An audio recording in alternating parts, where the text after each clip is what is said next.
Elle avait 19 ans. Elle était ukrainienne. Elle avait fini ses études. Il n'y avait pas de travail pour elle en Ukraine. Elle suivit un ami qui lui avait proposé un travail en Allemagne. Elle voyait là l'aube d'une nouvelle vie, s'offrant à elle. Tatiana était un être humain. Tatiana était une femme. Tatiana valait 4 000 $. Son ami le savait. Cet ami l'a vendue. Tatiana a passé 2 mois enfermée dans une maison, nue, violée, battue, droguée, sans passeport, sans argent, sans famille, sans ressources, sans rien. À cet instant précis, elle cessa de vivre et commença à survivre.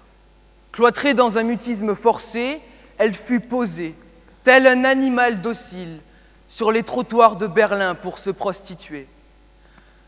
Après 4 ans d'innombrables sévices sexuels, de violences, d'addictions, de grossesses avortées, exploitée sans relâche et atteinte du sida, Tatiana avait en fin de compte perdu toute valeur marchande aux yeux de ses bourreaux.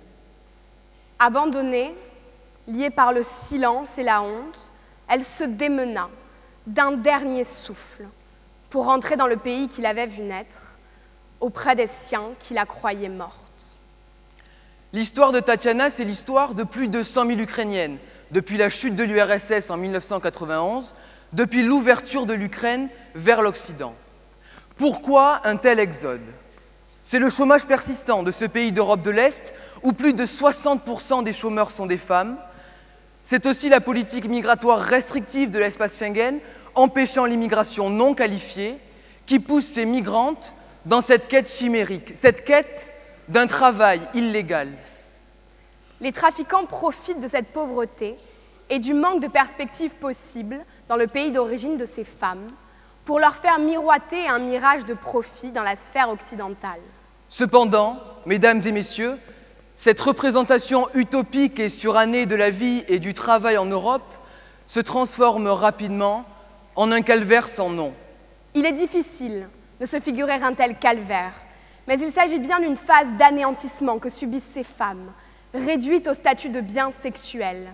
Une phase durant laquelle elles sont déshumanisées, dressées à l'esclavage moderne, dressées à devenir de dociles esclaves sexuels. Ces criminels placent leurs biens de consommation à terme périssables sur un marché du sexe prospère, demandeur de jeunes slaves blondes. Ce marché, c'est le nôtre, celui de l'Espagne, des Pays-Bas, de l'Allemagne. Ce marché, c'est aussi celui de la France. L'article 3 de la Déclaration universelle des droits de l'homme affirme que tout individu a droit à la vie, à la liberté et à la sûreté de sa personne. L'article 4 continue en stipulant que nul ne sera tenu en esclavage, ni en servitude.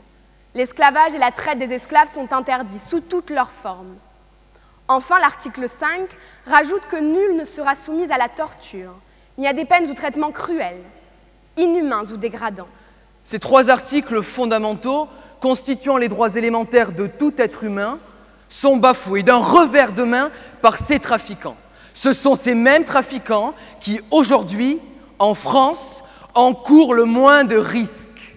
Mais, me direz-vous, comment être à l'origine de tant de souffrances humaines, de tortures physiques et psychologiques, dans l'orchestration violente et terrifiante de ce commerce de la chair, et être soumis à une répression moindre que celle que connaissent aujourd'hui le trafic de la drogue et le marché des armes? La peur lie les victimes. À cela s'ajoute le manque de moyens policiers pour démêler la complexité de cette nouvelle forme de traite de l'être humain. Ce sont là 2 facteurs qui poussent ces milliers de femmes à garder sous silence un trafic pourtant tentaculaire. C'est la peur qui nous fait danser. C'est la peur qui nous fait coucher avec quelqu'un. C'est la peur qui nous fait faire n'importe quoi. Voilà ce que dit une de ces femmes. Oui, la France met en place des actions pour remédier à cette situation. Oui, la France s'ancre dans une stratégie de coopération régionale qu'elle a voulue pour la lutte contre ce fléau. Oui, la France a bien signé en 2005 la Convention du Conseil de l'Europe relative à la lutte contre la traite des êtres humains. Oui, la France finance des projets de prévention des risques de cette traite au sud-est de l'Europe. Oui, la France soutient également les efforts déployés par les Nations Unies dans le cadre de l'initiative mondiale contre la traite des êtres humains, lancée en 2007. Pourtant, ce qu'elle a ratifié, elle ne l'a pas encore transposé dans son droit national. Certes, des mesures de protection des victimes de la traite en France ont bien été prises par le décret du 18 novembre 2007 relatif à l'admission, au séjour, à la protection, à l'accueil et à l'hébergement des étrangers et victimes de la traite des êtres humains et du proxénétisme. Ainsi, cette mesure a-t-elle modifié le code d'entrée, de séjour et du droit d'asile des étrangers. Mais, et c'est là que réside la faille, ces mesures sont stériles, faute de coopération des victimes avec les autorités judiciaires, condition établie par la circulaire du 5 février 2009. Le droit à la liberté et à la sûreté de sa personne, le droit de ne pas être soumis à la torture ni à des traitements dégradants, le droit de bénéficier de conditions de travail dignes, le droit à la liberté de mouvement, à la sphère privée et à la vie de famille. La violation de tous ces droits n'est pas reconnue aux victimes de la traite qui n'osent pas témoigner par peur de représailles. Ces victimes de la traite, chacun d'entre nous a pu croiser leur regard. Ces femmes ne savent pas où obtenir de l'aide dans un pays qui n'est pas le leur, dont elles ne parlent pas la langue et dans lequel elles courent à tout moment le risque d'être criminalisées à leur tour. Ces femmes, victimes au sens commun, deviennent, dès lors qu'elles n'osent pas témoigner, des coupables aux yeux de la justice française pour séjour illégal, travail illégal et prostitution illégale. Qui ne témoigne pas est coupable, qui ne témoigne pas est expulsé. Voilà ce que dit la justice française, comme elle le dit dans de nombreux autres pays européens. Comme le stipule l'article 1er de la Déclaration universelle des droits de l'homme, ces femmes sont nées libres et égales, en dignité et en droit. Ces femmes sont nées douées de raison et de conscience. Elles sont nées pour agir les unes envers les autres, dans un esprit de fraternité. Mais ces femmes sont sous le joug de criminels humains, exploitant et commerçant l'humain, agissant les uns contre les autres, non plus dans un esprit de fraternité, mais dans un esprit fratricide. Rappelons ici et maintenant l'exhortation d'Olympe de Gouges. Femme, réveille-toi, reconnais tes droits. Quelles que soient les barrières que l'on vous oppose, il est en votre pouvoir de les affranchir. Vous n'avez qu'à le vouloir, disait-elle dans le postambule de la Déclaration des droits de la femme et de la citoyenne en 1792.